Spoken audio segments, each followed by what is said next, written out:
What's up, guys? Larry here, welcome back. Feels weird doing this because it's been so long. There's a reason for that though, because we moved. We now live in Austin, Texas. It's really hot out here, so if you guys thought I had a problem sweating before, it's gonna be crazy now. There's nothing I can do about it. She is. You know, I still don't get tired of looking at this car. I enjoy having a set of racing wheels on the back, but until it's time to like really do some business, I'm gonna go back to the stock setup, which will be 4 wheels, performance pack 1s, all red, all around. One thing I will say, since we last talked, I finally did get a full fix on the front bumper. So now, hood, front bumper, GT500. This is the look that I wanted. I no longer have the MP Concepts running there. I might put a Mustang logo, or I might do a personal logo or something. We'll see. I'm just glad it's fixed, right? And what I mean is, like, we did the whole repair.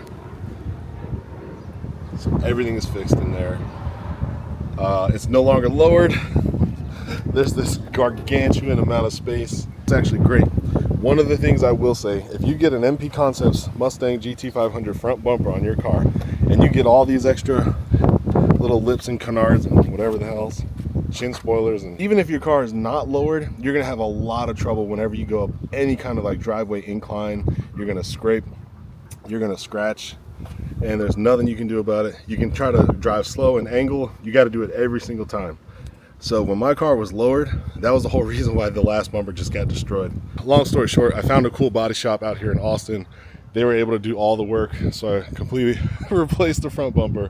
We're all set, and I'm super happy. I'm super excited, and yeah, let's talk a little bit. I got one more thing to show you. Ooh, yeah, now we're in a house instead of an apartment, so that's upgrade number 1.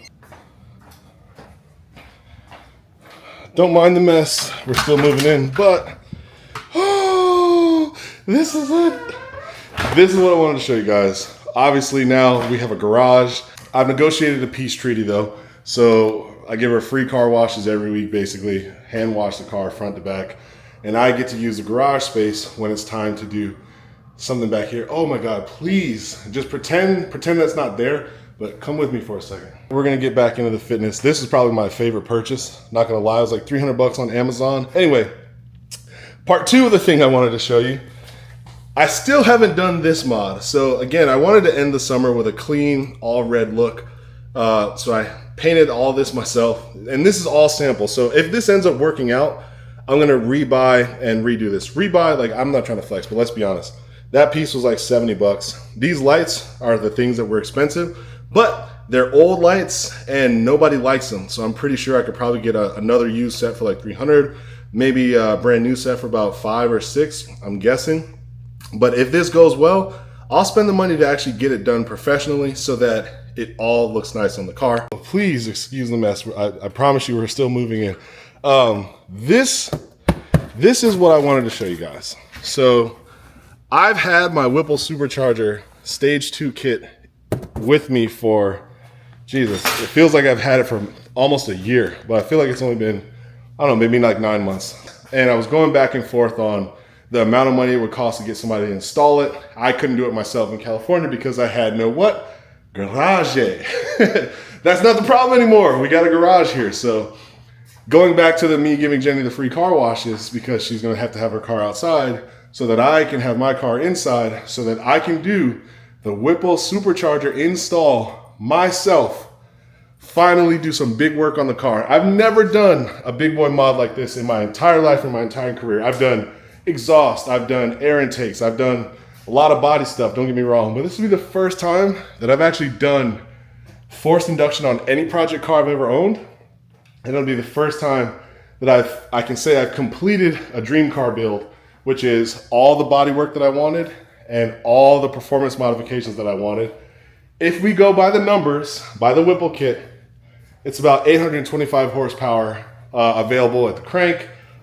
I don't know what that's gonna end up being at the wheels. Let's say like, I don't know, 790. No, not even close. 750, 760 at the wheel, something like that, feels respectable.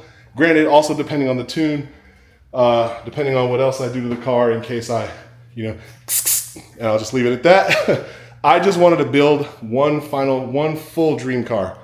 And I have my dream car. Now the GT500, granted, you can just go out and buy one and it looks great.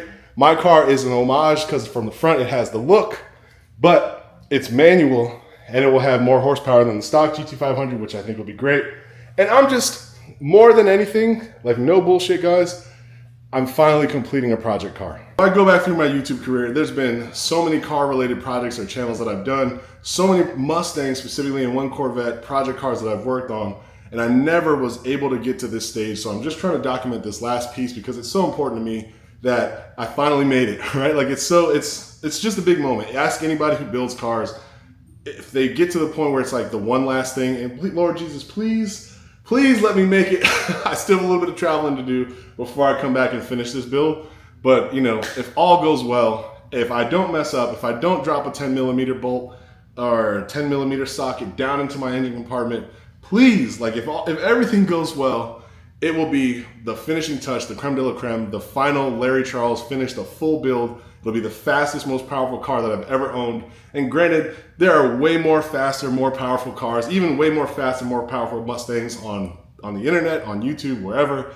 This one is just special to me. So I just want to say thank you guys for being a part of not just this journey on Speedy Black, but maybe my whole entire journey as a YouTuber.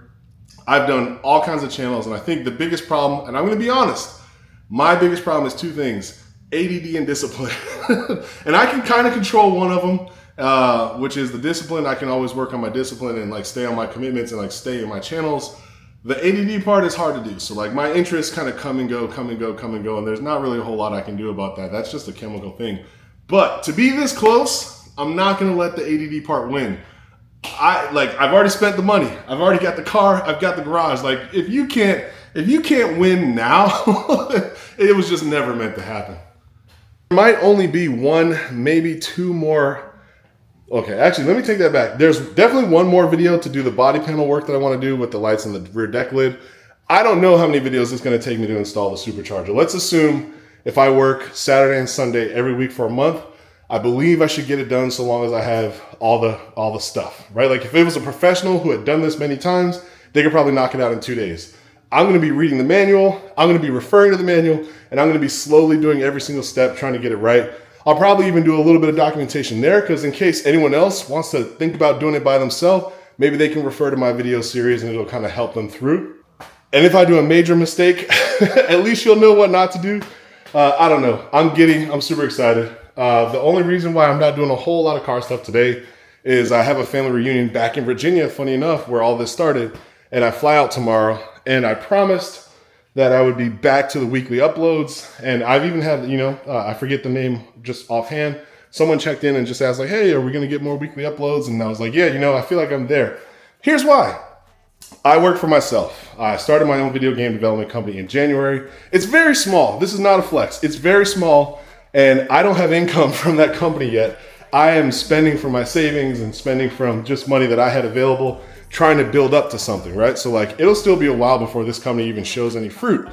But I do have a lot more time now than when I was in the game industry working for someone else, because they were at least getting 8 to 10 to 12 to sometimes 13, 14 hours of my day before I had any time for myself. So admittedly, if that's not on my back anymore, we're in business. I can get back to like my confident, like, well, not confident, but back to my full, full gorilla mode with, all my weights that I got over here. So I'm probably the happiest I've been in a really long time, considering all the things that I've gone through. I'm excited and I'm sweaty, so I'm gonna cool off. But this is a quick video. We're still here. Thank you for watching. After I get back from the reunion, it's like 4 days. I go Thursday, Friday, Saturday, Sunday. As soon as I get back, it's all done. Fast lane when I pass in the street, bag of money in the passenger seat. Simcoe's been asking for me on the road from the west to the east. Way up, I might never come down, cause the coast racking up the flight miles. So high, I might never come down, so what, this is my lifestyle.